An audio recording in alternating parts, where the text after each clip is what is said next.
This week on Extracts, be it tentacles or fungus, there are aliens among us. It's the Invaders episode.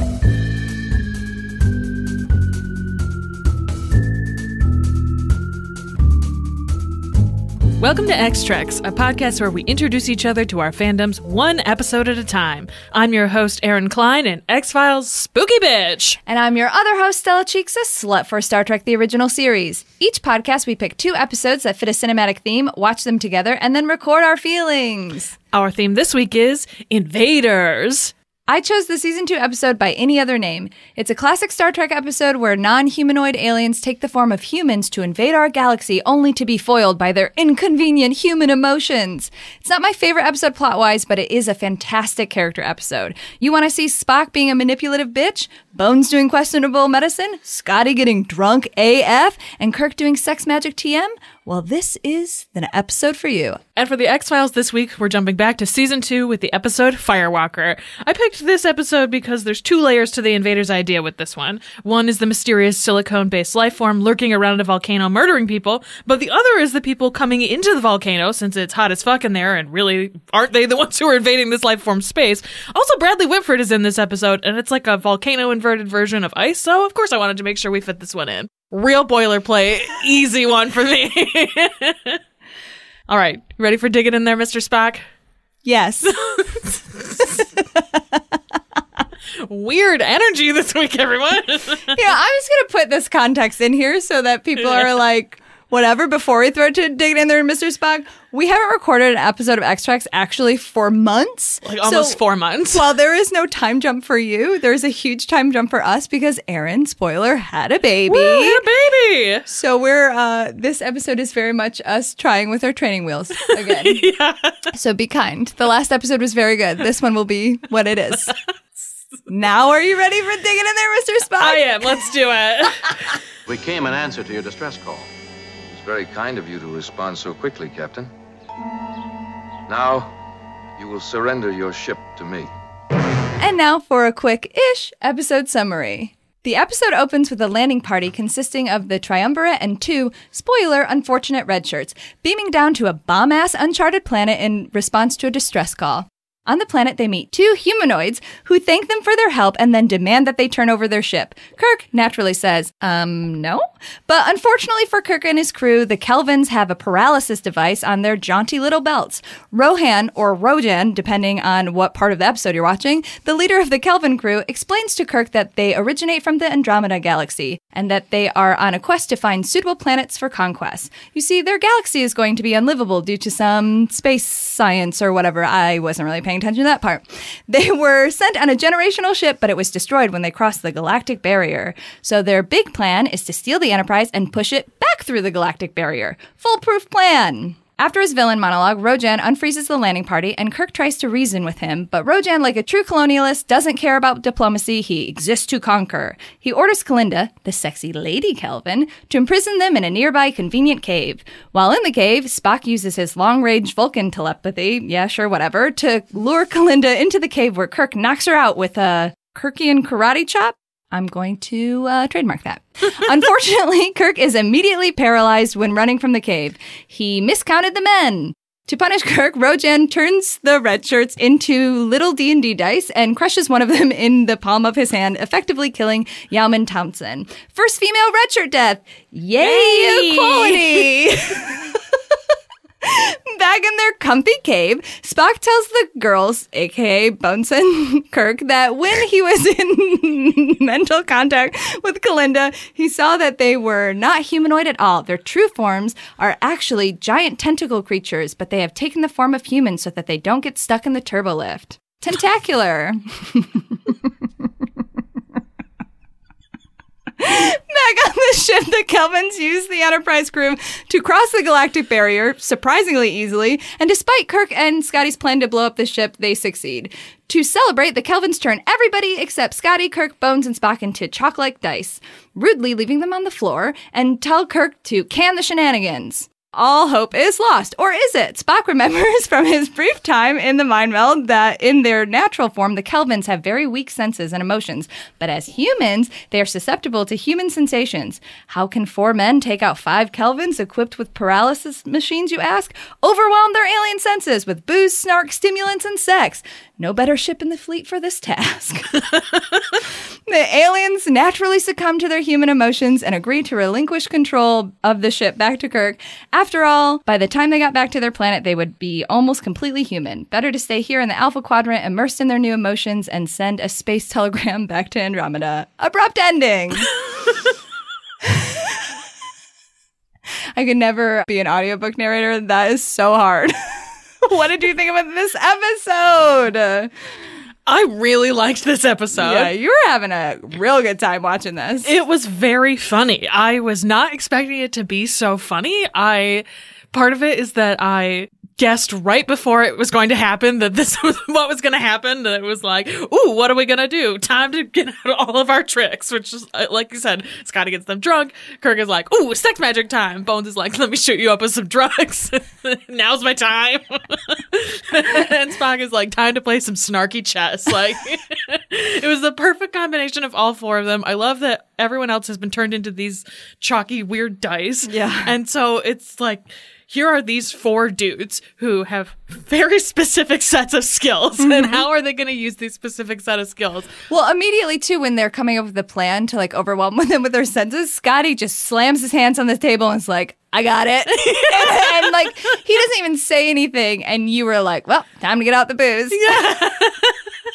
There was just something about the way that he was like, I'm ready. It was like, I know what that look is. I've been to a lot of theater parties. I know exactly what that look is. I love Scotty's physicality in this as he gets more and So more good. just like swinging his body around and like falling to the Mussed floor. up hair. He like cried when he had to get his special booze out that he had hidden inside of a night. In his secret booze hiding spot that's so old it's just covered in dust. It was so good. He's like, I was saving it for something special. Guess I'll just get drunk with this dude. I also love the idea too, like, Scotty didn't have to get drunk. Like, he just had to keep feeding the alien booze. But he's like, no, my friend. I must, as a Scotsman, drink you under the table myself. They drank 4 whole bottles of booze. Yes. Insane. Large bottles. Very large bottles. Because they had the brandy, something that we didn't see, something green, and then the old whiskey. 4 bottles in like an hour. Yeah. Well, Kirk said we haven't seen Scotty in hours. Which okay. is hilarious. A couple hours. Yeah, they're like, la la la, we're off doing our things. And then they look around like, man, haven't seen Scotty in a couple of hours. Hope his plan is working. I loved it. I thought that was great. It's the beginning of the episode is sort of weird. It's like, okay, I don't really... Why is this happening? I did really like that crew of the Kelvins, they all have a very specific look and they're all cast to look like each other. Yeah, we see 5 of them. Yeah, and they all look very different from the Enterprise crew. Like, they all have a very 60s look, but it's all very specific inside of each other. So I like that it seems like, yes, these are a race of people of their own, even though they're like tentacle monsters who have taken on these human constructs, like that they all have the same idea of what a human looks like. It's like they saw 2 humanoids, like a man and a woman, or male and female humanoid, and they were like, we'll just tweak it a little bit. Yeah, exactly. And I like that. I thought that was really smart. I also liked the way that they're costumed. I like that it was just different enough from the Enterprise crew. Like, the coloring is different and the cuts are different enough too, that it was like visually very easy to distinguish, like, these are the fake humans and these are the real humans. So I enjoyed that part of it at the beginning, even if it was sort of weird and even if their freeze acting is not very good for the most part. Scotty's excellent. Scotty's is good, Bones is good, and Spock's Finger is guns. good. Like, DeForest Kelly just chose the stupidest pose, but really committed to it, no blinking or whatever. And Shatner's just standing still, but like really moving his eyes all around. Like, oh no. My eyes are not frozen. They couldn't figure that out with the paralysis machine, apparently. I bet that they had to do that take a bunch of times. And I'm just imagining the director giving Kirk a note and be like, can you stop moving your eyes around? And like Shatner just cannot. Can't. He's like, Capable. this is the most I can like suppress my acting. Yeah. I cannot control the eyes. My face works independently of what I want. We should know this by now at this point in the series. They're like, all right, whatever, Shatner. Because this is like later season 2. Yeah, they're like, all right, well, Shatner's gonna shat. There's This guy. what can we do about it? Yeah, I liked it. I like the idea of them as the invaders, who, even if it's like hand wavy what their actual reasons are for, I think they said like in 10 millennia our galaxy will explode, and it's like, this, you're planning really far ahead for that, I guess, but whatever. Hey, it's good to plan ahead. I guess so. Because if you don't plan ahead, then you have to get old Spock to get like some red matter and then try and explode your sun or whatever, and then like it doesn't work and explodes your planet, and then there's time travel, and Nero's there, and it just really fucks everything up. So planning ahead is good. Fair enough. That's like 10 millennia, that's enough time. It only takes us 300 years to travel back and forth, right. I suppose. Anything to avoid Eric Bana, Fire everything! It's really interesting because when I was doing research about this episode, because like when I watch this episode by myself, there are funny parts and I like it, but I have never had much affinity towards it, but I had a lot of fun watching it with you. Mm-hmm. Like I was trying to write the summary and stuff, but I stopped because I was just having a good time watching it with you because you were like cackling your brains out. But when I watch it, I'm just like, oh, this plot's kind of lame. And when I was doing the research for it, this was written by Jerome Bixby, who hilariously is the person responsible for Requiem for Methuselah. Whatever, that's a previous episode, please. We said we were never going to talk about it again, and we're never going to talk about it again. I need a Spock mind wipe. Forget. I can never forget. Anyways, he wrote this episode way more serious because it's like these aliens are coming from a different galaxy. They clearly have massive technology, different, like more advanced than us. They have like a little device where they can make us not move. They can turn us into like little cubes, or I don't know how many sides they have, a decade something. That's like boiled down to our essence and can crush it in their hands and blah, blah, blah. They could create a generational ship that lasted for hundreds of years and lasted up until they like hit, the galactic barrier, which like fucks around with everybody's ship. So like they're clearly this like really advanced society. So if they come into our galaxy, like they could come and fuck it up. Like that's really scary, right? Mm-hmm. That's a scary premise. But the notes that I found was that Roddenberry was like, too intense. And so DC Fontana got on and like punched it up. And I think you can really tell the differences in the styles because it starts off pretty fucking serious. Like Kirk has to watch his yeoman get like crushed in somebody's hand. Like he can't really fight back. He gets, it's a big deal for somebody like Kirk to like literally become immobile. I mean, that's, and also what the Kelvin captain said too was like, I recognize in you what I have in me, that it's much more painful for you to watch your crew suffer. So you're going to watch these people die. And like, I know that that's going to hurt you way more than if I actually killed you. 100%. And so like that could be and is really, really intense and serious. But then we get this like middle to end chunk that is really like a comedy episode. Yeah. Like how do we prevent the world, like our galaxy, from succumbing to being conquered? Sex, magic, and booze. And even up right before that, like Scotty and Kirk try and blow up the ship. Yeah. They try and kill everyone to save the galaxy, and it doesn't work. So it's like a serious episode up until the middle, and then it becomes a comedy episode. And I think that's part of the reason that it like doesn't sit in my brain as like an amazing episode, because it's got this disconnect. But if you just really pay attention to the latter half, like it's very funny and great character work, especially from like Scotty. Scotty's character work is so good. If you're on the internet and you've seen Star Trek GIFs, you've definitely seen the GIF of like Scotty holding an empty booze bottle, like a baby to his face. Like that's from this episode. All of the drinking stuff, like when the Kelvin that gets drunk under their table.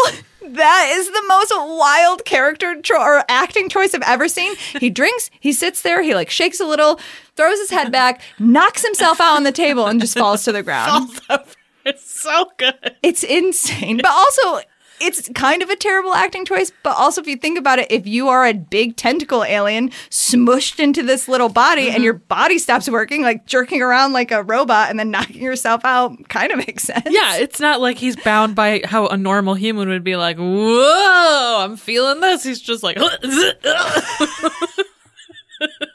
it's so ridiculous. And then Scotty being so proud, like, I did it. I'm gonna go tell the captain I'm gonna take a quick nap real quick though.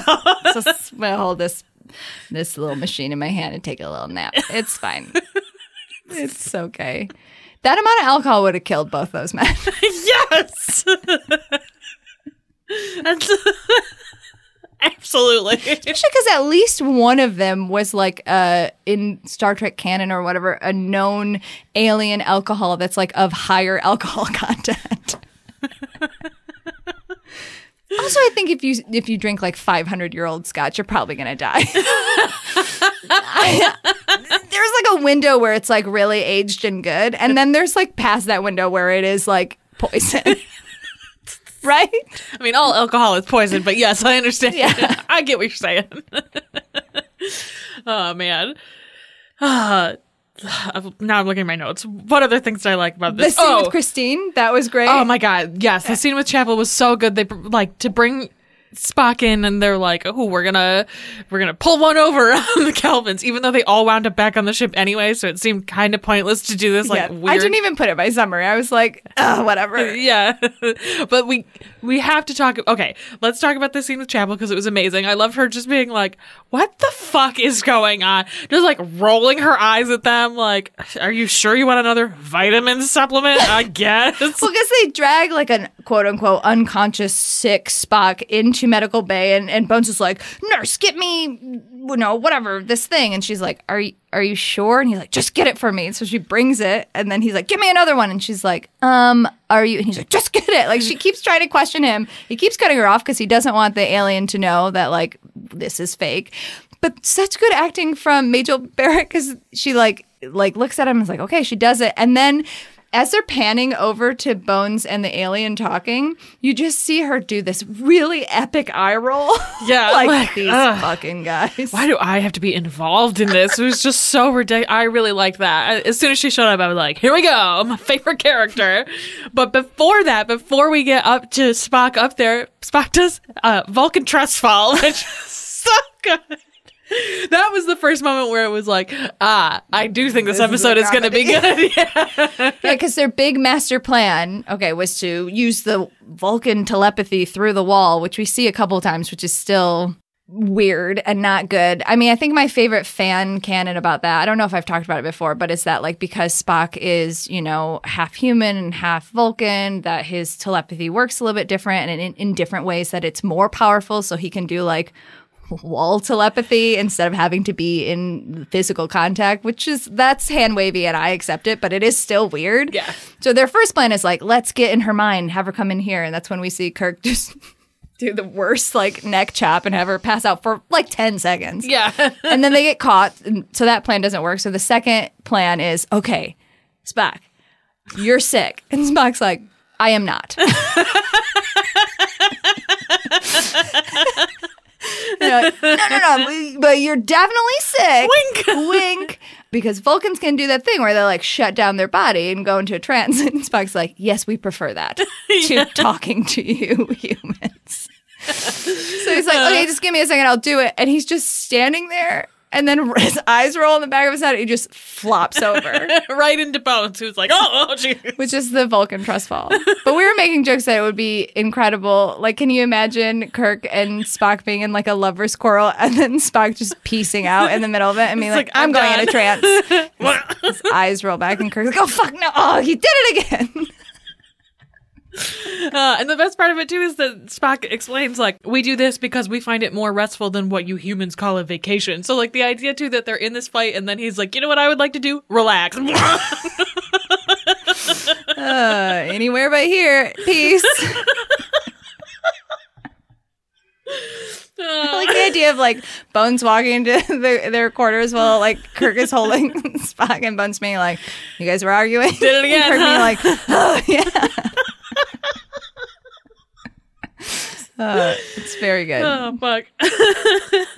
Yeah, I think that my other favorite thing about this was the alien who winds up with Scotty, where he's like, I don't understand why you eat this stuff. You can just do these pills. And then in the back, like, oh, delicious. Just like absorbed in eating these cubes. And then Scotty, immediate hedonist. Yeah.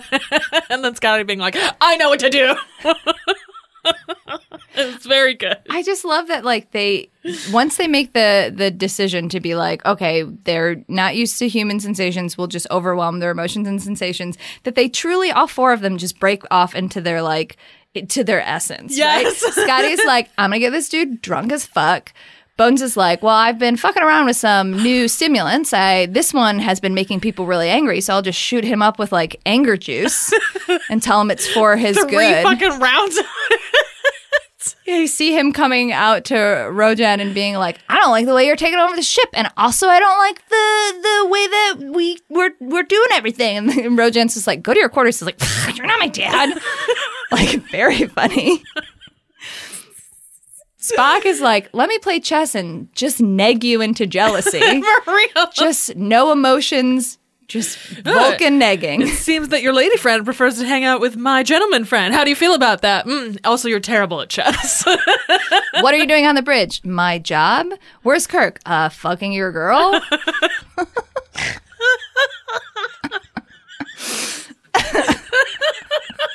So good.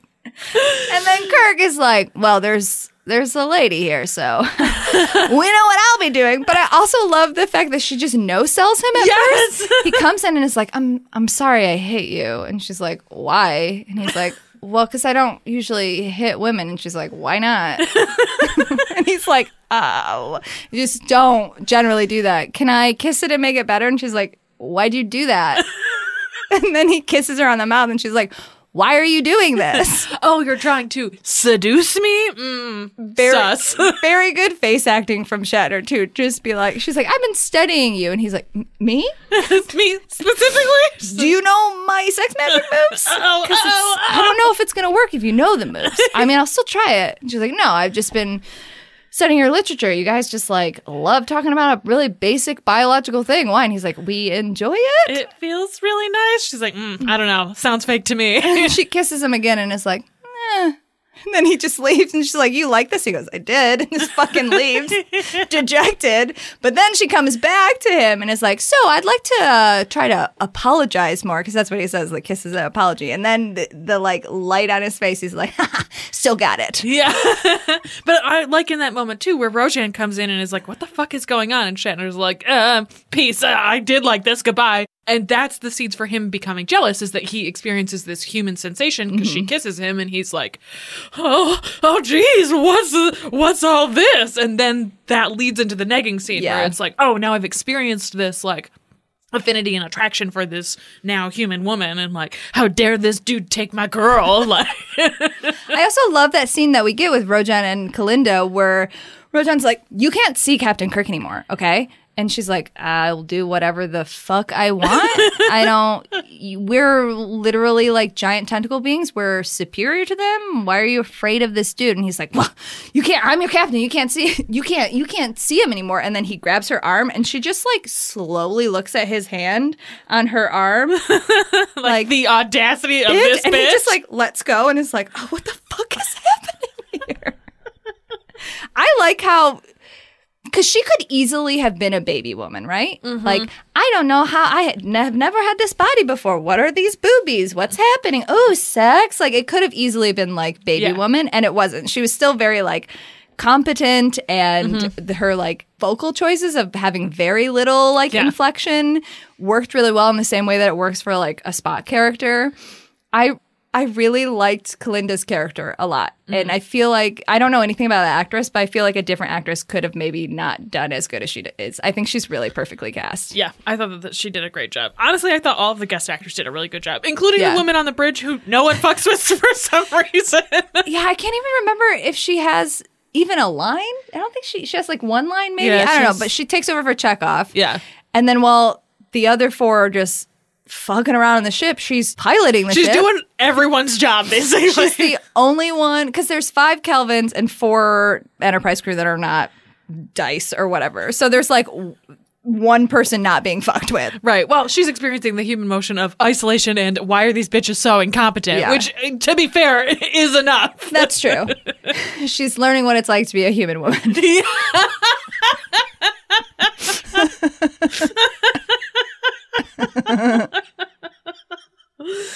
Too real. That's too real.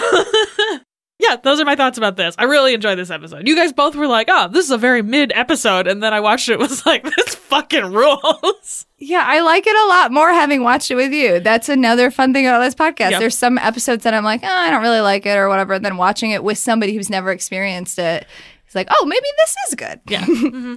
Just fast forward to, like, get to the part where Spock, like, passes out. And then it's a fun episode. Mm-hmm, mm-hmm. I know I was reading some critique of it or whatever. I think it was the Tor.com ones, which are quite good. I like those recaps and stuff by De Candido.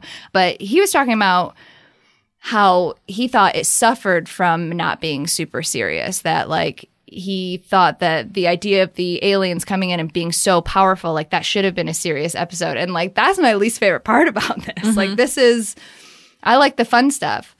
It also... There is like a headcanon of like part of the reason that we get such a huge jump in technology from the end of TOS to like the movies and stuff is like some of the alien species that they've encountered. And it would make sense if you encounter these beings that have like machines that can change somebody's like physical body composition. Like you could, if you're in a treaty with them or you help them find a new planet, like you could learn a lot from them, right? So yeah. I do kind of like that idea of like, look at all these people we met and all these aliens we helped and all the technology we learned. And there's also this, like the Kelvins say that they made a bunch of changes to the ship so that in order to be able to do what it was that they needed. And normally when that happens, when aliens have come onto the ship and ones that I've seen, they'll make changes where like Scotty and Kirk specifically are like, this is going to destroy our ship. If you do this, it's going to fuck our whole ship up. And that wasn't the case in this one. So like headcanon for myself personally, it feels like they made these changes and then you just kept these changes. And so now you have like a super powerful Enterprise too. Like I like that idea. Well, especially because this is not the first time that we have encountered the galactic barrier, right? So in this universe, anytime we've been to the galactic barrier before, it's been like, we can't get through that. It's called the barrier for a reason. And even though TOS in its episodes is very no timeline, you can kind of watch them in any order. They don't totally reference each other. The fact that we see this and that the Enterprise, after being tweaked with, can get through, like that's a huge thing. Mm-hmm. Like, why would they change it back? Like, we have a super powerful ship now. Right, exactly. Like, why would we take this technology off? It doesn't hurt our ship. It actually does help it this time. Like, yeah, of course you would keep that. That makes a lot of sense. I love the idea of Scotty and that dude waking up and like looking at each other and like about to fight or something. And then other people being, no, we're good. We're friends now. Everything's fine. And then Scotty being like, I'm going to go look at the engines to see all the cool shit you did to it. You want to come? And him just being like, yeah, we're friends now. We've bonded by being drinking each other under the table.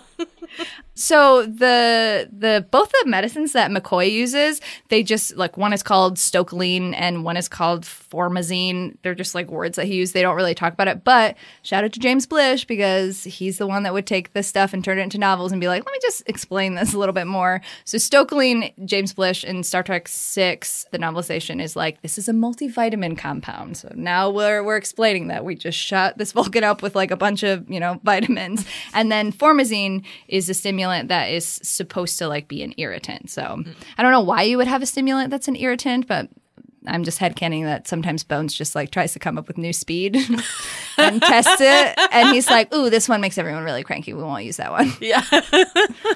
Look, he is a medical genius. He likes to do experiments and he loves stimulants. Yeah. It's that the is 60s. Canon. Everybody loves stimulants. That is canon. Bobby found this and I found this really funny. So in Charlie X, which is an episode we've seen, Kirk tells Charlie, like, there's no right way to hit a woman. But in this episode and in Game Masters of Triskelion, which we'll get to, I think that's our bondage episode. Spoiler.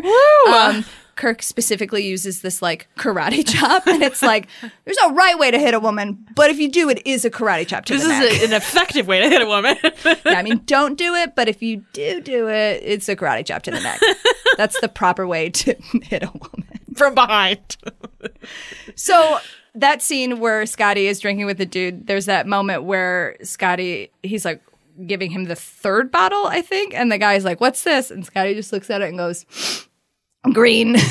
Just like pours it in, which is an excellent moment. And it's called back to again. So there's an episode in TNG where Scotty is like, he shows up. He gets like, he was stuck in like a transporter beam or something, and then they like reconstitute him. I don't know, what hand wavy science. Yeah, sure. It is the moment where Geordi becomes unforgivable to me, because like it's not great that he has those like incel episodes, but like theoretically you could be like, okay, he learned and like he got taken to task, but nobody gets to be mean to Scotty. So that is the moment where Geordi becomes unforgivable to me. Anyways, there's a scene where Jimmy Doohan is like drinking with Data, or Data like serves it to him, and they reuse that line like, what's this?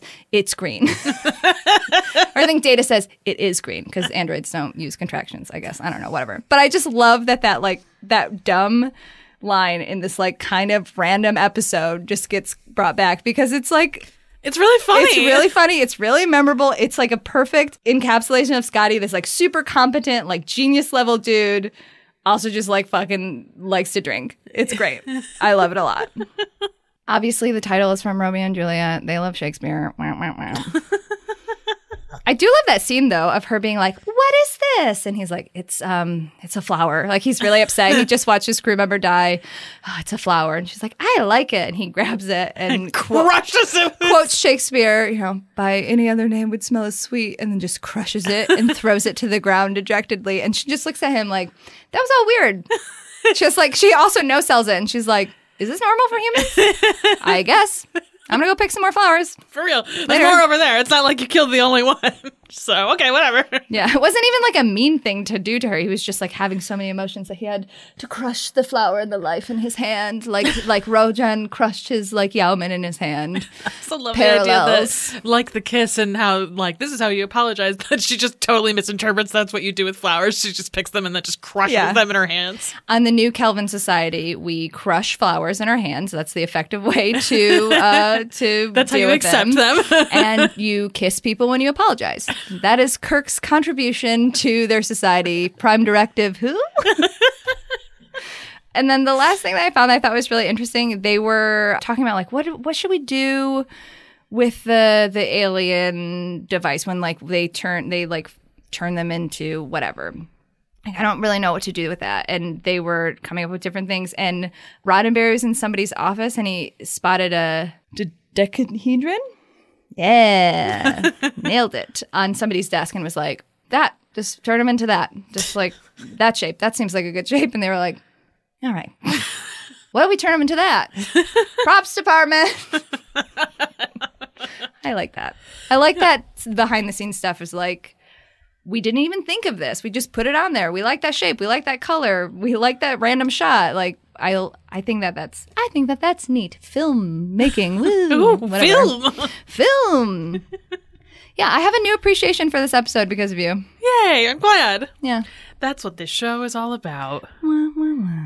As we said at the end, this nerdy shit is better when it's shared. Hey, finger guns. Bones frozen finger guns. I just love it too, because like I think in their head he was like, well, Bones would definitely be yapping at Spock. So let me tell you something, Spock. So stupid. Snaps to showdown? Let's do it. All right. The crew is captured by an invading alien species who are forced to take on human forms to pilot the Enterprise. But you know what they say, human bodies equals human problems. Cue sex magic. Once again, aliens fall prey to the greatest weapon of all, human senses. We're truly the most powerful people or powerful species in the planet because we can handle all of this like random shit happening outside. Almost every alien, they're like, this is what you do with all the time? There's a lot going on here. It's both overwhelming and incredibly lonely. I'll be leaving now. Those are the two alien reactions. Oh my God, it's so lonely. I'm horrified. I would rather be dead. And, ooh, horny. That's it. That's humanity. That's it. Lonely, horny. There are no other emotions. Every other emotion is just a symptom of the two. That's depressing, kind of. What was that we were talking about nihilism? Anyways, you ready for Mulder? It's me. Yes. Are you the rescue team? No, we're with the FBI. All right. And An episode summary. I scrolled through this when I was looking at it. It was like, oh, this is long. It's shockingly long for what happens in this episode. It's true. Alyssa and I wrote this 4 months ago, okay? I was in the groove from several months of podcasting, and now here we are. All right. Crack all the bones in my body. I feel like Bobby should just uncharacteristically not edit this and be like, this is what it's actually like. Welcome back. A nightmare. Yeah, that'll show them. I don't know. Thanks for listening to our show. Here's a nightmare. Gonna be my nightmare. Wrong podcast, yeah. All right, here we go. A scientist monitoring a robot project inside a volcano sees the transmitted image of a dead scientist as well as a shape moving in the foreground, an impossibility due to the extreme heat and temperatures of the interior of a volcano. The scientist, Dr. Pierce, contacts Mulder because literally who else are you going to call in a case like this, and tells him that he was part of the project until he and the leader, Trepkos, had a falling out. Mulder, of course, decides that they have to go out to this volcano but is worried about Scully, as she has very recently been abducted by aliens. Scully is basically like, go fuck yourself, I'm going to the volcano. When they arrive at the base, they find the traumatized team, who tell them that Trepkos has trashed their lab and run away after the Firewalker's last descent into the volcano. Meanwhile, outside, Trepkos is murdering Pierce. Then, Mulder gets to do his favorite thing, root through other people's belongings, and reads through Trepkos' notes and discovers that they have discovered a mysterious silicone-based life form in the volcano. Scully, naturally, is like, I'm pretty sure this dude was losing his mind, so I don't know how trustworthy this actually is. One of the surviving team members starts to go into convulsions, and while they are setting him up for a medevac, Mulder notices a disturbing bulge in his throat. He runs away into the forest, where they discover him dead as hell with an ascocarp jutting out of his throat. That's the fruiting bud of a fungus, for those of you who are like, what the fuck is an ascocarp? When Scully does the autopsy, she discovers that his lungs are full of silicone sand and decides, you know what, I think this actually is a different life form. And it seems to infect those nearby when the ascocarp bursts out or else dies. Mulder calls the CDC and is like, hey, we got another biohazard, send in the regular team, to which I'm sure the CDC is like, Jesus fucking Christ, not this dude again. Mulder ventures out with one of the other scientists into the volcanic caves in order to find Trepkos, but when he does, Trepkos murders the other scientist dead with a flamethrower. He reveals to Mulder that he was infected, as were all of the team. When the Firewalker emerged from the first descent, they broke open a sample rock, releasing the fungi virus and causing the whole team to want to infect everyone they encounter. Back at the lab, that's exactly what's happening, as the remaining team member, O'Neill, has handcuffed herself to Scully in an attempt to affect her. Scully, because she's badass and probably immortal at this point because she's post-abduction, shoves her into a sealed cryo chamber and allows the fungi to burst out without infecting her. Mulder and Trepkos return, and Mulder contacts the rescue team and informs them that only he and Scully have survived, allowing Trepkos to take O'Neill's body. Oh, by the way, they were in love, I guess? Don't fuck your students, dude. Off to the volcano caves to die next to her. Mulder and Scully enter a months-long quarantine again, and the base is destroyed. The robot is discovered, because of course it is, but is too badly damaged to transmit any of the information, keeping the secret of the silicone fungus safe with Mulder and Scully. What did you think of this episode? Well, first of all, I think that it's incredible that you can read out loud that fast with very few mistakes, and I hate you for it. And second of all, this episode is just ice with fire. Yeah. It's ice with a volcano. Right, but ice is also like a thing ripoff, and it's like a solid like science fiction trope, right? Like we go to a thing, we go to a thing. We go to a research facility, we go to an isolated area. Oh no, there's some kind of like fungus or alien. We must do who can we trust? We must do quarantine. Mm-hmm. So I think it works. I think it's really funny though that like ice had happened before this, and neither Scully or Mulder was like, the parallels. This seems similar. Seems familiar. I think that this is a good science fiction episode. I think it is kind of a nothing X-Files episode. Does that make sense? Yes, it does. And that's something that the crew working on it said sort of the same thing. There was Chris Carter said, I think it's the first time in our second season that we're telling what's one of our serial stories rather than a mythological series. In other words, if it was an X-File rather than one of the cosmological shows, it's supposed to explore some of the characters. They decided to use it because it's post Scully's abduction. And so like, they were like, if we put this anywhere else in the series, it's just going to feel like boring kind of. But because it was something that they've already done and it's kind of like a familiar like return to this the structure, it was a good place to reunite the characters after Scully's abduction, which like works because she's like, fuck you, I'm gonna come do this thing, and then she gets to do her Scully scientist thing. Like, this is a good environment for that. But I agree, it's like a weird, we've already been here, done this kind of episode, and so it does feel, when you watch it out of order and not right after her abduction storyline, it's like, what? What do we do this? It definitely felt like an episode that if you took Mulder and Scully out of it, it still would be a complete episode. Yes. Do you know what I mean? Like, they seem very inconsequential to the actual happenings. Right. Even though, like, they obviously figure stuff out and whatever. But I still think even if you took Mulder and Scully out of it, the Krepkos, the Bradley Whitford character, would still have probably killed all those people and walked into the volcano. Like, I still think that, and especially because the spore only was infectious when it like exploded and had that puff.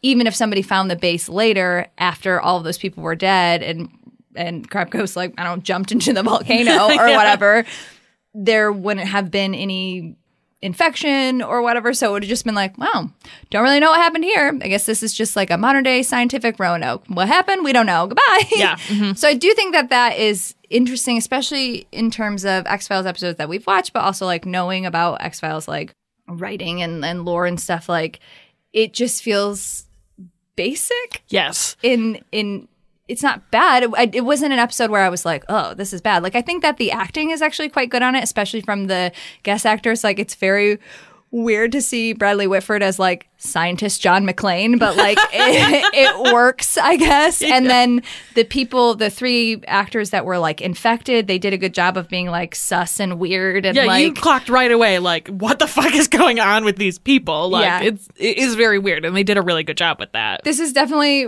both of us had one of those moments where like you figured out what was happening in the Star Trek episode right away. I figured out what was happening in this X-Files episode right away. And it's like, oh, we've watched a lot of these now. Like, we get it. We're in it. We got the groove in this. Which is not like a bad thing. It's just like that happens when you watch the shows that you like. So I think that the acting was good. And the guy, the scientist, the mustache guy, the like Salieri or whatever, I thought he was actually quite good. I thought he was pretty subtle, and I think one of my notes was, we love a self-aware Salieri. Like, be like, look, I am not as talented as this guy. I could be jealous, but like, whatever. It's just what it is. But he started kind of losing his marbles a little bit. But I also care about the science enough that I don't want to go through the quote proper channel. So that's why I'm here. And I love that the reasoning behind his approach. I also think it's funny that Mulder gets kind of offended, but it's like, Mulder, you love not being proper channel. So why are you offended? For real. You just got your whole fucking deal. You just got handed like a fun, like weird volcano case. Be happy. Pierce is doing you a favor. Yeah. Rip Pierce, you know? Yeah, for real. And like, as a note too, I feel like one of the only ways that it really, like, you said we could take Mulder and Scully out of this episode, which I totally agree with. I think the one part of it that it feels very specific to Mulder's character is the conversation that he has with Trepkos in the steam caves, where he's like, what are you going to do with the truth if you find it? Like, that was part of the writer Howard Gordon. That was what he wanted to explore with this episode, was like, okay, Mulder, like, you do all this work, and like, what happens when you get it? Are you any better off? And like, the idea of the two characters being like a mirror for each other, almost, where it's, where like the only real thing the only possible outcome that really comes from finding the truth is madness, which is exactly what happens to Trepkos. Like, sure, he stops taking his medication, but like what really happens is that he's exposed to the truth, and like everyone he loves and cares for dies. And like, spoiler, Mulder, that shit's coming for you too. Like, and so I feel like that specifically works inside of the like Mulder and Scully like ethos. But you're right, like you could take that scene out and like, this is anybody. This could be anything. And that scene, if I'm not mistaken, Goldfish memory, that scene also happens other times with other people too, where like Mulder is confronted with somebody who has similar personality quirks or similar like ferocity for a specific truth or a specific topic. And Mulder, when he's confronted with them, in my experience so far, has been like largely like, this guy, or you're being a little dramatic about this, or this monologue's going on too far, especially with Krepkos. Krepkos was saying like the truth is an elephant led by 3 blind men or whatever, and Mulder's like, oh god, I'm gonna throw myself into this volcano. It's like,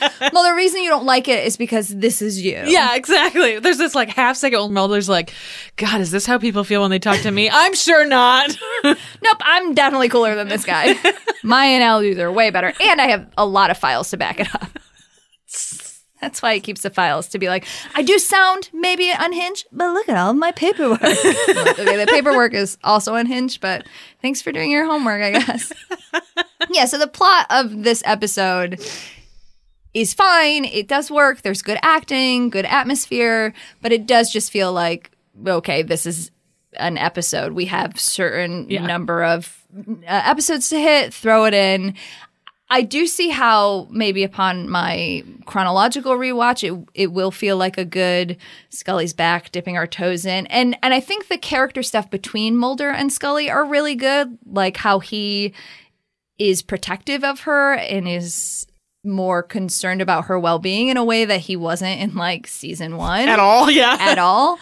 I mean, remember Gender Bender, I think is the one where he's just like, okay, I'm going to leave you in this field. Figure it out. And just like goes and fucks around and licks a cave or whatever. That Mulder has been gone because Scully has been taken away. And I haven't seen these episodes, but presumably Mulder's pretty brokenhearted about it and has a lot of feels about it. Mulder loses his fucking mind. Right. So he gets her back, realizes like she is very important to me, to my work, to my life in a way that I didn't realize. Like we're not just colleagues, we're friends and maybe more. So I do see how this middling episode is actually probably a good thing when you're watching it in order, and how he's really like gentle with her, but he's also not. I really liked this soft side of Mulder with Scully because he was gentle, but he wasn't condescending. He actually genuinely cared about her. And when she said things like, I'm fine, or I need to focus on the work, I need this, he does respect it. He doesn't constantly bring it up. He brings it up like twice. And she shuts him down and he moves on. Yeah. And I think that that is really important for him as his personal growth, but their relationship. Yeah. When I tell you that I'm okay, I need you to believe me. Right, yeah. I think that stuff was good. And if I were watching in order, I could see where I would start to be, well, maybe they should kiss. Yeah. Especially once you do a full rewatch and you watch how he absolutely goes batshit insane when she gets abducted, and like the truly insane choices that he makes while she is off with the aliens. Then to have this as like the bounce back from that. Yes. This will probably be when you'll be like, oh, soft feels. Oh, geez. Is this the first episode back? I think it might be, actually. When we were watching it, I was like, I don't think it is, but I actually do think this is the first episode after the alien story is like wrapped up. I also think, even if it is not the first, if it's like 1 or 2, I think it also shows, and I might be speaking out of turn because I haven't seen all the stuff around it, but I'm just guessing. I think it also shows incredible constraint on Mulder's part that he cares about her and her well-being more than he cares about constantly probing her for questions about aliens. Yes, absolutely. Is incredible if you think about it, actually. Because if it was anybody else, he'd be like, I don't give a shit about your feelings. Tell me about the aliens. Is my sister there? Did you see my sister? Oh, you can't remember? Let's do hypnosis. Let's do all of this shit. And he, whether or not he gets there in other ways, but the fact that she comes back and he's actually just so happy to have her back that the aliens are kind of an afterthought or the second thought seems incredible, actually. He does do some of that. He does make her go through hypnosis at one point, but it's like, I feel like he probably gets there. But like the fact that he's willing to let it go at all. Right. That it's not like this is now what our entire relationship is about how the fact that you were abducted by aliens. And it becomes like, he like jokes about it later. He like makes jokes about like, Scully, you're the first person to ever be in the X-Files twice. And like, ooh, you've been abducted by aliens again. Like he really like, he puts his relationship with her above the aliens in ways that seems very uncharacteristic with anyone else that he encounters. Not to say that he doesn't definitely probe for the alien stuff, but like the fact that he's willing to let it go so quickly, you're right. Is like huge growth for this character in relation to his relationship with Scully. The fact that that's not the number one thing he's thinking about, and constantly, the number one thing he's actually thinking about is her like personal well-being seems really important. Seems very mature from Mulder. Especially for kind of a nothing episode. Yes. Yeah, definitely. So I think, it's almost like 2 episodes. Like the character stuff is really important and good. And then the science fiction X-Files plot is fine. It's like the Star Trek episode we just watched. Yeah. Where it's like, once you get into the character nitty-gritty, that stuff is very interesting. And then this one is kind of like touching and moving, where in Star Trek it's very funny. And then the like science fiction part of it is kind of dark and fucked up and is like its own separate part of this episode. Cause like, it is really fucked up that this crew like has to watch each other die in this like really horrifying way. Right. Like, it's clearly like someone made a comment that this is like basically a ripoff of Alien because of the like projection of the alien outside of the shell of the human, which it is definitely. Yeah. But it also like that is horrifying. Like that is a horrifying thing to think about. Like, sure, it's specific to this science fiction property, but like just in general, the idea of my crew members and my friends and my lover have been infected, and now I have to watch this alien burst out of them, or I have to murder them to make sure that this doesn't happen. And it's terrifying. And it's directly my fault. Yes. Not only is this project mine, and I'm spearheading this and whatever, but they got infected because I assigned one of them a task. And that task led to them all getting infected. Like, It is directly my fault. I fucked my thesis student and said her life would change, and then I fucking am responsible for her death. Like, that is really heavy shit. And it's also a really interesting mirror, because that's all really heavy, and then he throws into himself, theoretically, into a volcano, just crying into whatever. And then the parallel in the mirror of, like, I'm sure, again, kind of talking out of turn because I haven't seen this episode, but I'm sure Mulder goes through this whole thing where he blames himself for, like, Scully's abduction, right? Mm-hmm. Because it is his fault. Like, she wouldn't be as deep in the X-Files.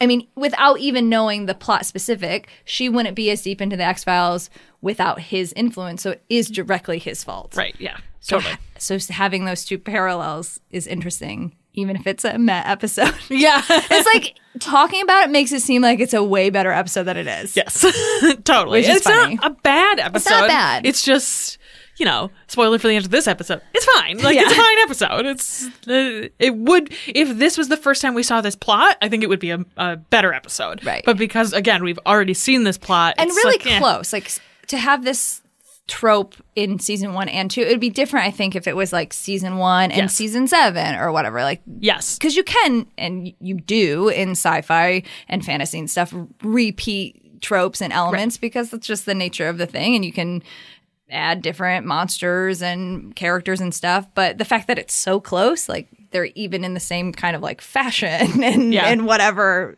makes it not as good. Yeah.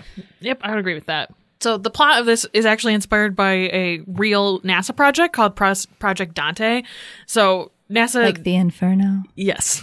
Because they developed robots to send into volcanoes. And so that's why they named it Project Dante. And so they developed this like 8-legged robot and they sent it down into an Antarctic volcano, but it like tripped over like a fiber optic cable and like dislodged itself because the scientist who gets murdered by the flare gun talks about like, I had to check out every fucking inch of this to make sure it doesn't trip. That's because that's exactly what happened in Project Dante is this thing trips and it pulls out this fiber optic cable.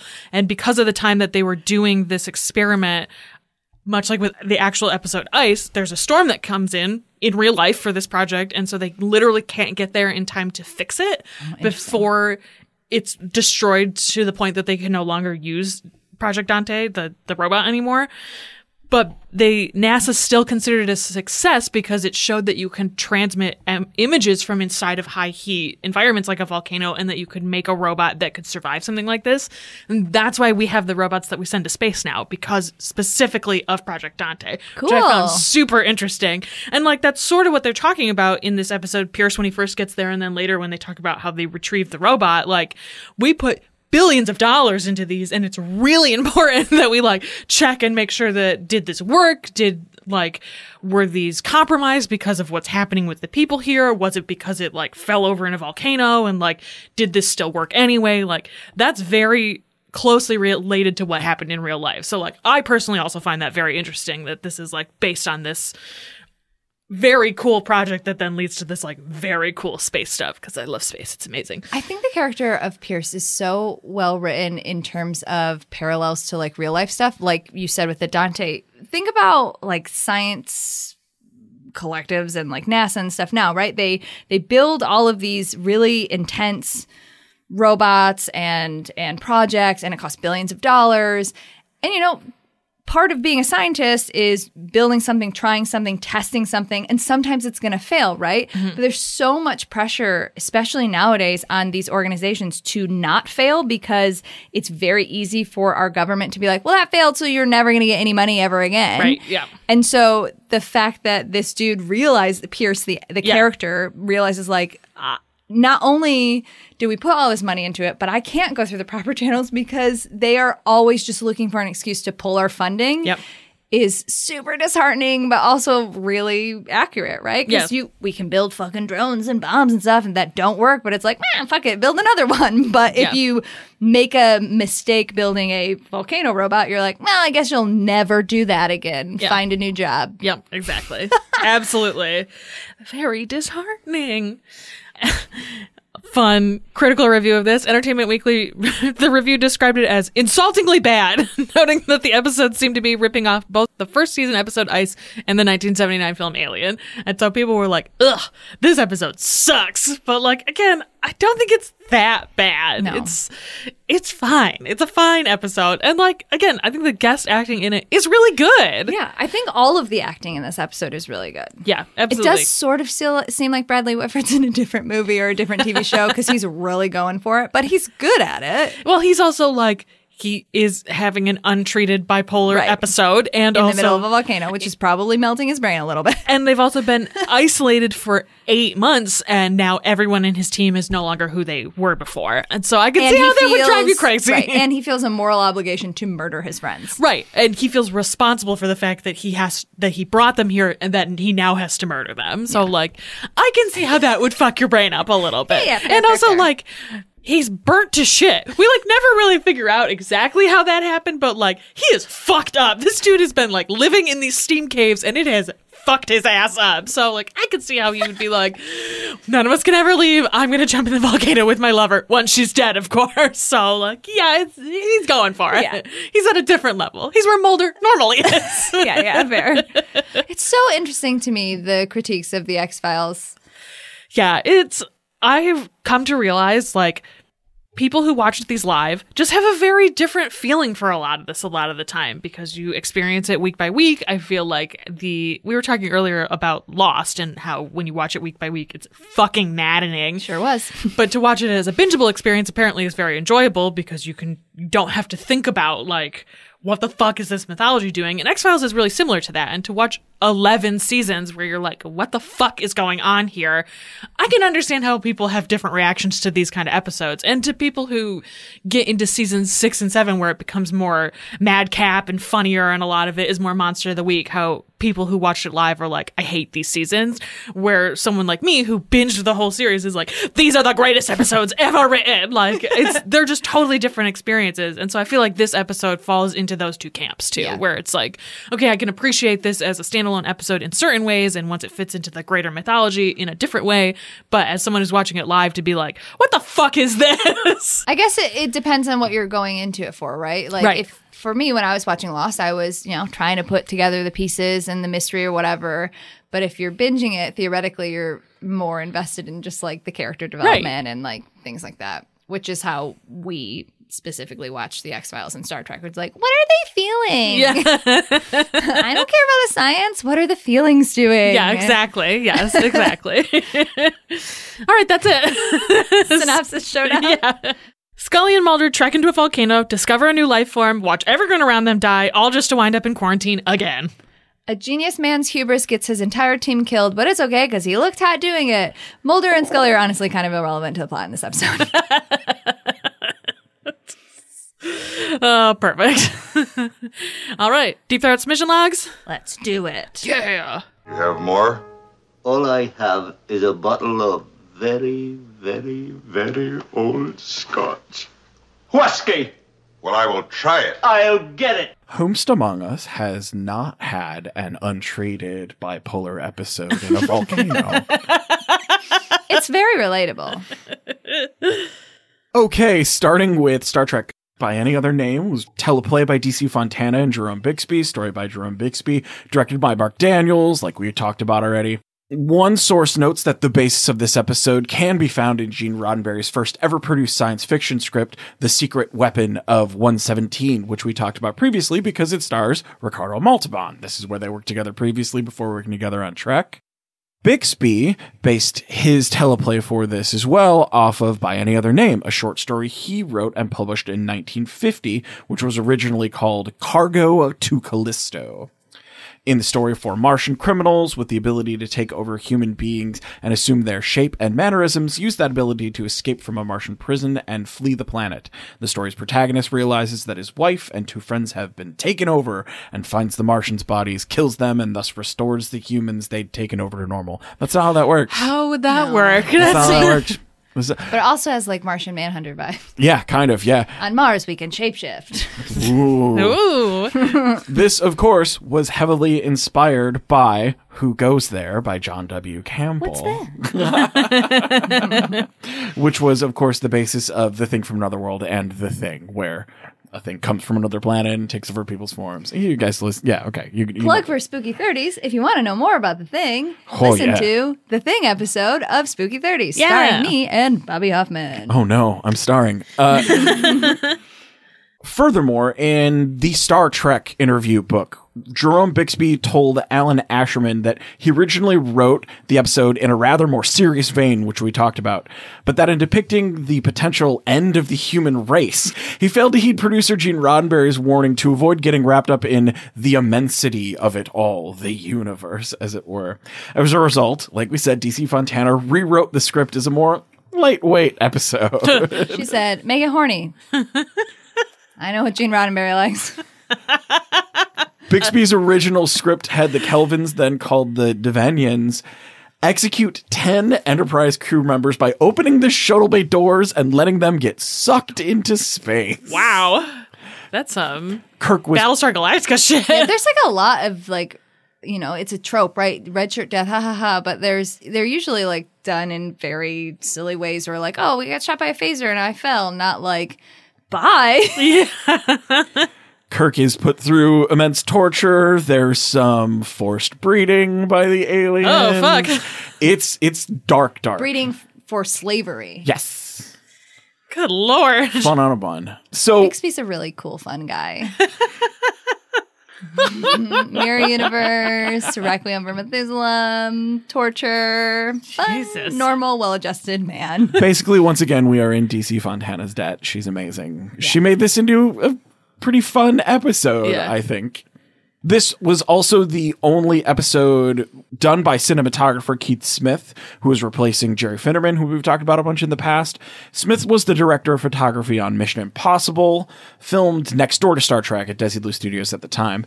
Smith did TV and movies in his career with cinematography credits on My Favorite Martian, Burke's Law, Shaft, Starsky and Hutch, and the Harlem Globetrotters on Gilligan's Island.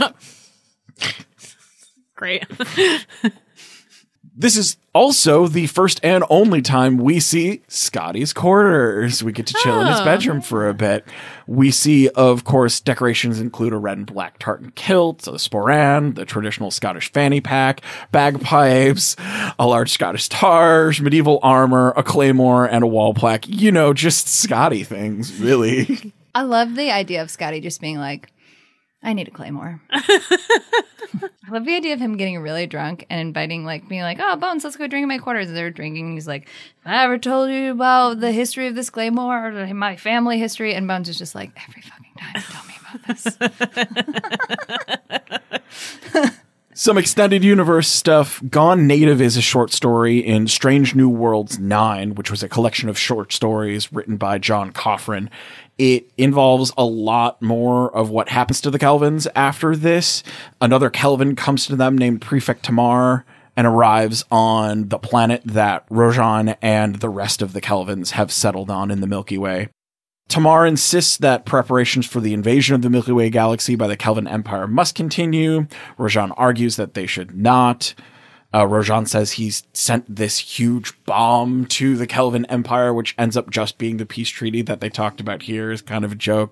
Tamar and Rojan fight, and Rojan ultimately kills him in order to protect their new Earth Kelvin society. Wait, he sent a bomb or he just sent the tell? He told Tamar it was a bomb. It ended up just being the peace treaty. Okay. Yeah, he didn't actually send a bomb. Okay. He didn't switch sides that hard. Okay. Other mentions of the Kelvins in Star Trek Extended Universe stuff. By the 24th century, there had at least been one additional encounter with Kelvins by Starfleet personnel. In 2374, a frustrated Lieutenant Commander Worf told Jadzia Dax that he had once fought Kelvins twice his size during a bedtime story trying to put one of O'Brien's kids to sleep. Because that would be a Klingon bedtime story. It would be a Worf bedtime story. Well, that's true. It's unclear whether Kelvins are naturally twice the size of a Klingon, or they were just inhabiting a body twice the size of Worf at the time. So I don't think we've seen them ever in Star Trek. We'll jump to some casting stuff. That is Julie Cobb as the ill-fated yeoman Leslie Thompson. Her mother, Helen Beverly, was a renowned Yiddish stage and film actress, and her father was famed award-winning actor Lee J. Cobb, who's famous for 12 Angry Men, The Exorcist, and On the Waterfront. She went to high school with Richard Dreyfuss and Albert Brooks. This is her first acting credit, but she's best known as Jill Pembroke on the CBS series Charles in Charge, and had recurring roles on Knots Landing, Hearts of Fire, Magnum P.I., Family Ties, Judging Amy, Days of Our Lives, ER, Growing Pains, and more. She also does a bunch of stage work as well, was renowned in the New York theater scene. Also a published writer, her column The Path appeared in the magazine journal Country Connections for several years. That sounds like a nightmare magazine. And the first film she wrote and directed, Night Vet, in 2014 won Best Short Film at the Lady Filmmakers Festival. She was also, from 1986 to 2006, married to James Cromwell, who played Zephyr Cochrane in Star Trek First Contact. Oh, okay. That's very funny. That is Carl Bird as Lieutenant Shea. Also worked in the mid-90s and guested on shows such as I Dream of Jeannie, Gomer Pyle, The Flying Nun, 11 episodes of Days of Our Lives, Mission Impossible, Barnaby Jones, Different Strokes, and Hill Street Blues. As Drea, the only Kelvin doing her fucking job, that is Leslie Dalton. She was one of the Gold Diggers, Dean Martin's backup house dancer group, who also had their own sideshow for a while. That rules. They got their own show in a full run as the Gold Diggers. They had their own late night show. Cool. She also did 20 episodes of Guiding Light as Elizabeth Spaulding and 6 episodes of Search for Tomorrow. That's Robert Fortier as Tamar. An aside, tomar is the Spanish verb for to take, literally, but is often used as to drink. I like it. They're like, just make him the hedonist one. Also, sidebar, he looks very ill the whole time. They put the palest, cakiest makeup on him. They really did. And they were like, I don't know, maybe your body hates being an alien. We're just going to make you sick. He looks like he's dying of consumption. He also played a small role in the earlier William Shatner vehicle, Incubus, the movie Shatner did before Star Trek. He comes from Broadway and was often cast by Robert Altman. He was also known for playing Bill Barnacle in the Popeye movie, the town drunk. He's good at it. Man. Yeah. Know your skills. He was Edgar Hart in Three Women. He was in Troubleshooters, The Gallant Men, 3 original Outer Limits episodes. And that gets interesting because in one episode of The Outer Limits entitled Controlled Experiment, he played the boyfriend of the character played by Grace Lee Whitney. Another episode of that series that he was in, Production and the Decay of Strange Particles, had him working with Star Trek co-star Leonard Nimoy. Then, his other Outer Limits episode, Demon with a Hand of Glass, was written by Harlan Ellison. So all of his Outer Limits episode, had ties back to Star Trek. Cool. That's Stuart Moss as Hanar. Another aside, the video game series Mass Effect, which a lot of people cite as the best modern interpretation of what you can do for a Star Trek series, has an alien species called the Hanar, and they are very intelligent tentacle beings who speak very, very politely and very, very manufactured. They're not angry all the time, and they can use turbo lips very, very proficiently. Stuart Moss was born on November 27th, 1937 in Chicago. Yay! PCD action. PCD action. A fun fact about him, after this episode, he asked Barbara Boucher, who plays Kalinda, out. She replied, "But for what purpose? You're an attractive man, but what can you do for me?" Kalinda fucks. I like that she was like, I like this character's vibe. I'm just going to keep doing it. Just no selling everybody that talks to me. But for what purpose? Why? What can you do for me?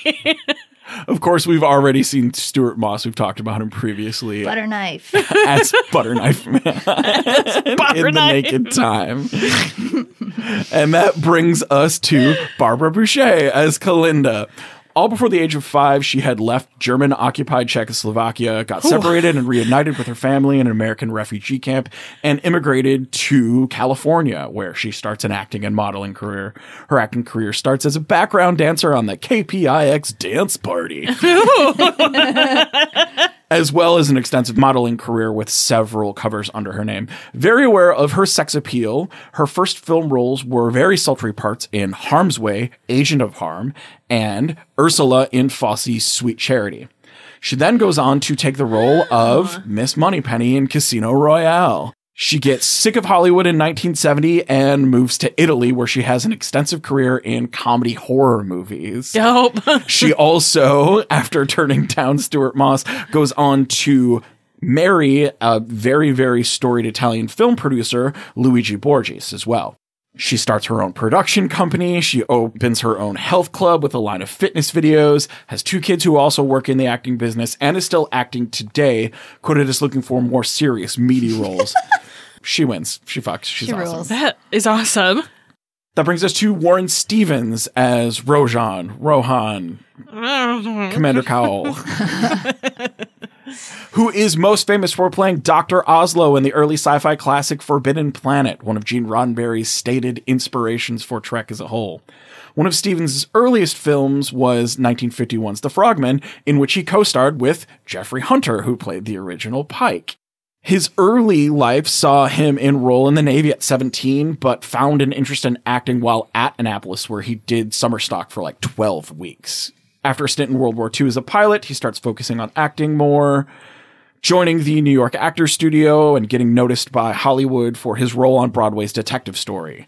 Other notable works include the Bogart flick The Barefoot Contessa, Hawaiian's Eye, Tales of the 77th Bengal Lancers, The Twilight Zone, and both original and remount ones of The Outer Limits. All them cowboy shows, The Time Tunnel, Madam X. 422 episodes of the soap return to Peyton Place, Falcon Crest, and Strucker Ace as Jim Caddy. That's too many episodes.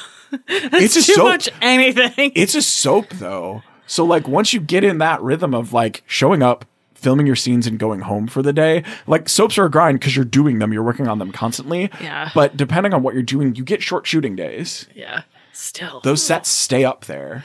400 days is a lot. 400 episodes is fucking lot, man. Moving on to the X-Files, this episode was written by Howard Gordon. Howard Gordon was inspired to write the episode after seeing 2 news reports about Project Dante, which Erin talked about. However, Gordon felt that the episode allowed him to explore the possible results of Mulder's search for truth, echoing this in the mindset of Trepkos, with him getting annoyed listening to him himself, as Stell said. And was quoted as comparing Mulder's treatment of Trepkos with the events of the novel Heart of Darkness as well. So he pulled from that. James Wong was one of the people with a somewhat negative review of this episode in how it connects to ice. Yeah. It sucks. He's quoted as saying, if the show starts to cannibalize itself, there's going to be trouble. Yeah. Well, It's not wrong. Gordon stated, however, that I know there were some similarities to ice, but I think once you get beyond the similarities of a group of people in a confined space going up against a creature, there's enough difference to separate the two. Kinda. That's a lot One of... group goes there together, the other group is already there. Like, kinda. Yeah, they're the same. This episode was directed by David Nutter because you throw a dart at a board of X-Files episodes, it's probably directed by David Nutter.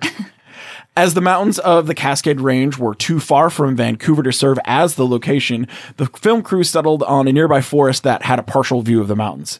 The set used for the exterior of the base camp was later sold to the production company responsible for the TV series The Sentinel. Yay! So a bunch of The Sentinel was filmed there. And then the interior was shot inside of a British Columbia hydro substation. Which makes sense. They had the steam already there. Yeah. Moving on to some casting stuff, there's some immense character actors in here. That's David Lewis as Vosberg. We also see him in the X-Files episode The Jersey Devil as a young officer. We see him as Agent Kresge in Oubliette. We see him in the Millennium episode Collateral Damage as an FBI technician as well. So he sticks around.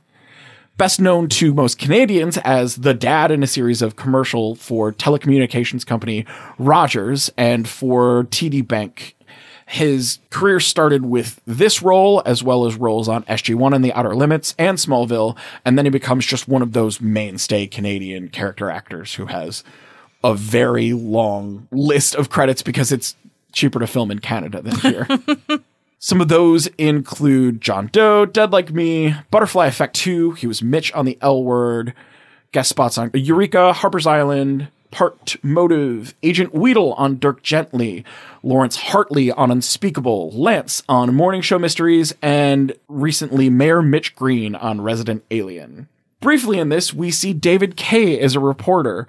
He's also in the pilot of the Lone Gunman series, and also very recently just played Arishem in Eternals, but this is definitely our voice actor for this episode. He plays Tendo in any American version of Ranma 1/2, General Hawk on G.I. Joe, multiple voices on Exo Squad, the narrator on Ronin Warriors, Treatse on Gundam Wing, Talos on Mummies Alive, Megatron on pretty much any Transformer show Beast Wars past that. So like Beast Wars, Beast Machines, Armada, Energon, Cybertron. He's been the voice of Megatron since that. Rikum on DBZ, Professor X and Apocalypse on X-Men Evolution. Fucks. Sesshomaru on Inuyasha, a bunch of voices in Psychonauts, the narrator and voice of Robot Man on Doom Patrol, various voices on Teen Titans Go, a bunch of video games, and over 155 voiceover and narrator credits for Last Week Tonight with John Oliver. Interesting. Very, very cool voice actor career. Next, we move on to Hiro Kanagawa, who played Peter Tanaka, who is also very cool, who's also done a bunch of other X-Files and Millenniums episodes. We see him in Synchrony as a doctor, and he comes back to the series in My Struggle as Garner as well. Also does a Lone Gunman episode and like 4 Millennium episodes. Also started his career with early on appearances in Sliders, Smallville. He was James Kai on Cold Swad. He played James Kwan on Smallville, the voice of Reed Richards in the late-aughts Fantastic Four cartoon, Cyrus Zander on Caprica, Captain Tanaka on Altered Carbon, Lieutenant Suzuki on iZombie, and most recently, Dr. Hirai on Star Trek Discovery. Oh, okay. Are you caught up on Discovery? Yeah. I'm caught up to him. Yeah. I was wondering why he looked really familiar. Yeah. I kept squinting and being like, I don't know, probably Supernatural. He's a lot older now, but he's just a very, very recognizable Japanese character actor. He's also a playwright. He received a 2017 Governor General's Literary Award for his drama Indian Arm. So yeah, that dude fucks as well. Good death acting. Mm-hmm. Great death acting. Yes. How do you shoot something out of your throat? Well, don't answer that. Practice. That's Shawnee Smith as Jessie O'Neill. She played Meg in the 88 Blob remake. Sonia Russell on All Is Forgiven. Julie Laurie on the 90s The Stand miniseries. Linda on Becker, a bit role in Armageddon. Amanda in several Saw movies, and was Jennifer Gooden on Anger Management. That was a series she co-starred in. She also has a punk band named $5 Ho and also has released solo albums. I think this is like one of the 90st people. Yeah, we were saying that. I was like, she just like exudes 90s. Yes, absolutely. So of course she has a band where she's the front person. For real. $5 Ho. That's Leland Orser as Jason Ludwig, who's another immensely noticeable character. Is he the one that I thought looked like Ray Park? He really looks like Ray Park. He's probably like, if I was casting an old Toad, like old Toad now on Krakoa, definitely Leland Orser. Yeah, I looked up his thing because I was like, it's not Ray Park. And then I looked at his Internet Movie Database that you're going to go through. And I was like, yeah, I don't think I've really even seen this dude in a lot of stuff. I think I really just thought he was Ray Park. Well, you may have seen him in a bunch of Trek stuff, honestly, because he plays a psychotic hologram in an episode of Voyager. Whomst among us hasn't. Also plays a deranged blood bank technician in an Enterprise episode called Carpenter Street, and does 2 DS9 guest roles as well.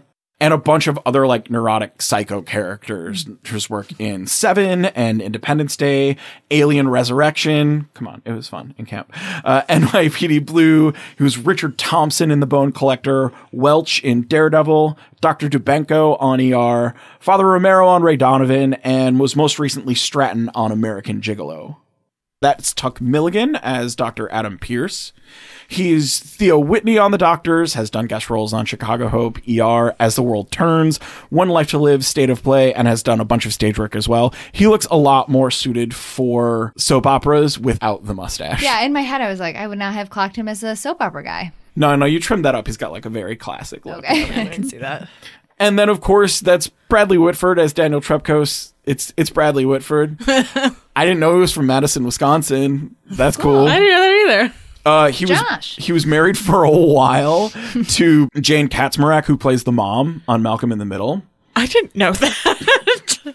They're divorced now, but while they were together, they started a charity called Clothes Off Our Back. And basically what Clothes Off Our Back does is it does auctions of the clothes that celebrities just wore on award shows and things like that. And the fund goes to the Children's Defense Fund. Cool. That's a great idea for a charity. Yeah. It's also a very like Bradley Whitford idea for a charity. He really toes that line of like celebrity, but also really political in the know. Yeah. Very vocal on Twitter to the fact where I've unfollowed him. Josh. Also very, very Josh. Yeah. Anyways, he'll always just be the guy with weird balls from Billy Madison for me. Oh, God. Great. Bye-bye. And on that note... Kelly! I'm okay. All right, now it's time for our overall thoughts. These episodes tied together because they were invaders. Yeah. But different kinds of invaders. Like, we know the Kelvins are alien, right? And we presume that the fungi is alien because, like, silicon and stuff and life forms. But, like, it could be, like, a weird old-timey prehistoric Earth Right, thing. exactly. It could be that this is just what grows in volcanoes and we've never discovered it before. And like I said up at the top of this episode, like, is that the invader or are we the invader by going into this space and like becoming a host for this? It's totally unclear. They don't actually say this is an extraterrestrial life form, which they normally would, because Mulder would get his panties all in a twist about it. But like in this, it's just like, oh, it's just a rock in a volcano. It could come from anywhere. They both have a lot of cave shots. Lots of cave shots. Which is... Lots of good cave shots. Love a good cave shot. They both have a lot of really good sweaty makeup, which excellent. Really good job for both of them having like, there's a lot of exertion going on here. You were in a fight for a woman. You were down in a volcano cave, also about a woman, like very sweaty. It was very well done. They're also both episodes that are responses to distress signals. Oh yeah, you're right. I didn't even notice that. Because the Kelvins tricked the Enterprise. We're like, technically we are in distress, and also give us your ship. And then this was like, we got a distress signal from the team. We don't know what's going on. Right. This is also 2 episodes that have women who are very particular to their era. Like women who look very 60s, women who look very 90s, which like, what a weird coincidence that we watched these episodes back to back with this like very similar visual theme. Yeah, so I think they tied it together pretty good. Season 2 finally slotting together. Right near the end. Right? It only took us 18 episodes. Yep, eventually good at podcasting. Casual fan questionnaire. As a casual fan, would you recommend this episode to a newbie? I think I actually would. I think that these are such good distillations of those 4 characters that even though it's not the whole crew necessarily, you get a really good sense of Kirk's devotion to the crew. You get a really good sense of the Triumvirate plus Scotty and what those 4 characters are like. And they are like pillars of the show and of the ship. And you get this idea of how, like, ultimately what Kirk wants is to enter into a treaty with these aliens. He doesn't want to kill them. He doesn't want to just like leave them to die. His whole goal is bring them into the Federation. We can figure something out together, which works. And I think as a new fan, like gives you a really good idea of like what the objective of the Enterprise is. So I think you could just pop into this episode and watch it, even though it does feel like 2 different episodes smushed into one. I don't necessarily think that's bad for a newbie either. I was just going to say, because you do get the serious science fiction, right. Ethical dilemma, moral quandaries, big philosophy, but then you get good, silly character work. Right. You get to see that this show can be very funny. Speaking of character on purpose. work, we didn't talk about this moment, the moment where Kirk and Rojan are in the fight and Kirk gets thrown into Spock and Bones. And they're just like, I'm stimulating him. And they just push him back. Have fun. It's just a very good triumvirate moment. Yes. Kiss. Yeah. So yeah, I would actually recommend this to a newbie. I would not have anticipated that I was going to recommend this to a newbie, but I think it actually would be a good newbie episode. Would you recommend this to a newbie? I don't think I would. Not because it's a bad episode, because like we said, I don't actually think it's a bad episode, but I think you don't get enough of Mulder and Scully. They're very, diminished is not the word that I'm looking for, but they're kind of like shades of themselves in this one, because they're having a lot more quiet moments, right? And those quiet moments are important in the grand scheme of everything. But if this was my first episode and I have this idea of who Mulder and Scully should be, like that wouldn't live up to it. Yeah. Do you know what I mean? Like they're very competent. It would be pretty shocking to see Mulder in episodes other than this after this being your introduction to him. Yeah. They're not acting out of character. They just have different character. Their priorities are realigning. And that realignment is good, but you don't want to, if it's your first episode, you don't want to watch a realignment episode. Right. Yeah. Yep. I would agree with that. But I think if somebody did find it, I don't think it would turn them off the X-Files. Yeah. But I don't know if it would hook them either. Yeah. What is a scene or a moment from this episode that you won't forget? It's green. And Scotty's like lunging drunkenness for sure. The guy knocking himself out. Yes, that. I think honestly just the entire back half of this episode, like the sex magic, the drunk magic, here's some medicine magic. Here's some medicine magic. Here's some negging. Yeah, I feel like the back half, the very like character specific magic will be what will stick with me from this episode. What's a moment from this episode of The X-Files that will stick with you? I mean, I guess the obvious answer is the like throat fungi. That is a memorable scene, but it's also not like that. It's not like specific. Right. I don't know. Honestly, probably the first moment we see Bradley Whitford just like sweaty and burnt and being like, I'm a badass now. No one leaves.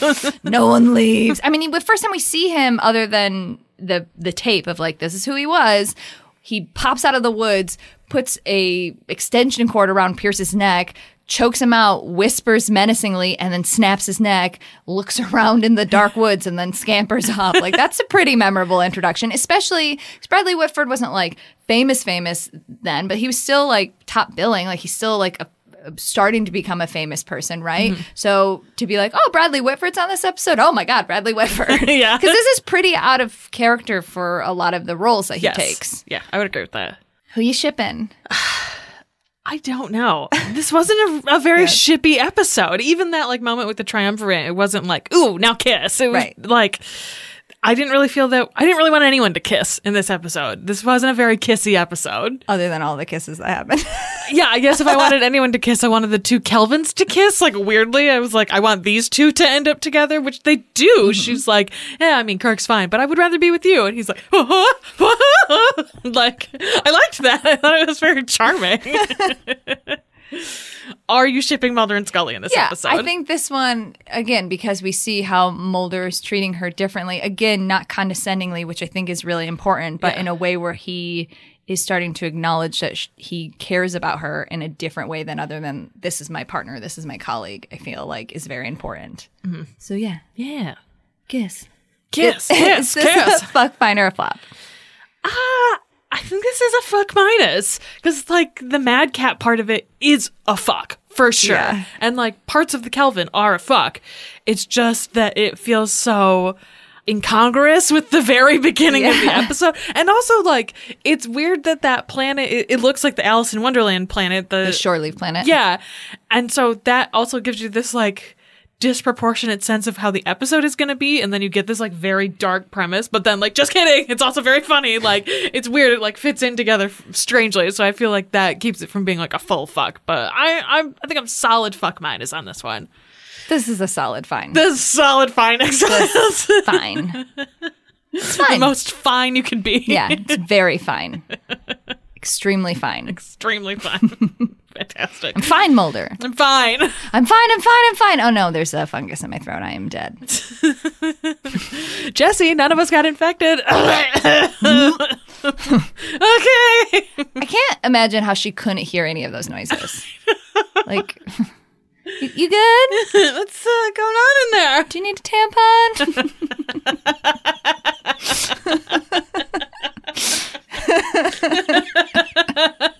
I like how Scully's just spent so much time with Mulder that's her reaction to any female noises. Do you need a tampon?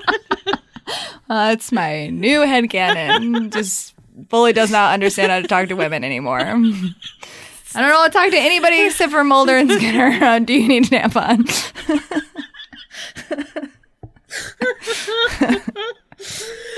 You're going to a volcano for 8 months. What do you need, like 100 tampons?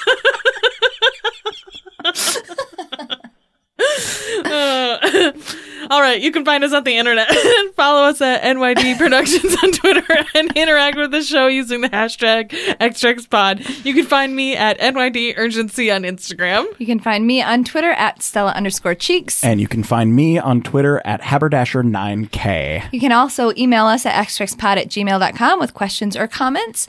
And if you wanted some links, what if Kirk was just a farm boy and Spock landed in Iowa and they had to hide him, but instead they fell in love? You know, that's an invasion, kind of. An invasion of the heart and the butt.